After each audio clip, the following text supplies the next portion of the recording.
Ao avaliar a dentição mista,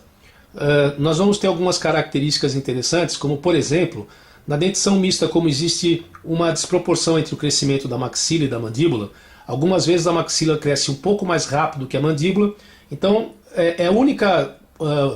fase da dentição em que nós podemos ter um pequeno aumento na sobressaliência, mas nada mais do que 3 milímetros de distanciamento entre os incisivos pode ser considerado normal, né? Mas até 3 milímetros não é também considerado anormal se os molares estiverem também em classe 1. Outra característica importante da dentição mista é que a gente pode ver aqui que durante a erupção do canino permanente,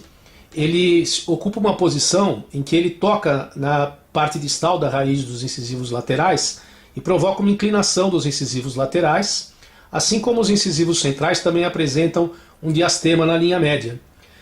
Van der Linden mostrou que esse diastema fecha em mais de 80% das vezes quando o canino permanente erupciona e verticaliza as raízes desses dentes. E muitas vezes existe um erro grosseiro em ortodontia, que é fechar o diastema antes do tempo, né? Ou seja, se você verticalizar a raiz do incisivo lateral antes do tempo, essa raiz vai ter o contato com a coroa do canino permanente e pode haver ou a reabsorção ou deslocamento do canino parapalatino, causando a impactação desse canino. Então, muito cuidado com os diastemas e inclinação do incisivo, que são uma queixa muito comum dos pais, e alguns ortodontistas costumam nivelar esses dentes numa idade muito precoce. A gente sabe que diastemas e inclinação nós podemos fechar até na dentição permanente, então não é nada que tenha realmente uma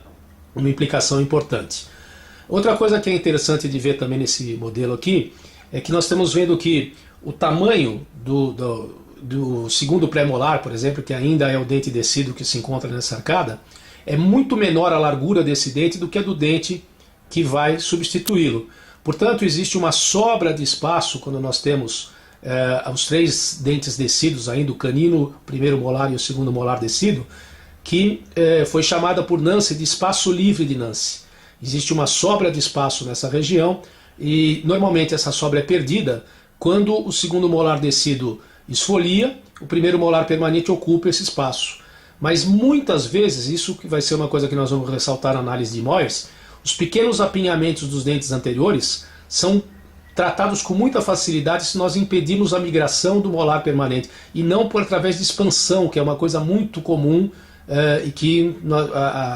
todas as evidências científicas mostram que não é estável.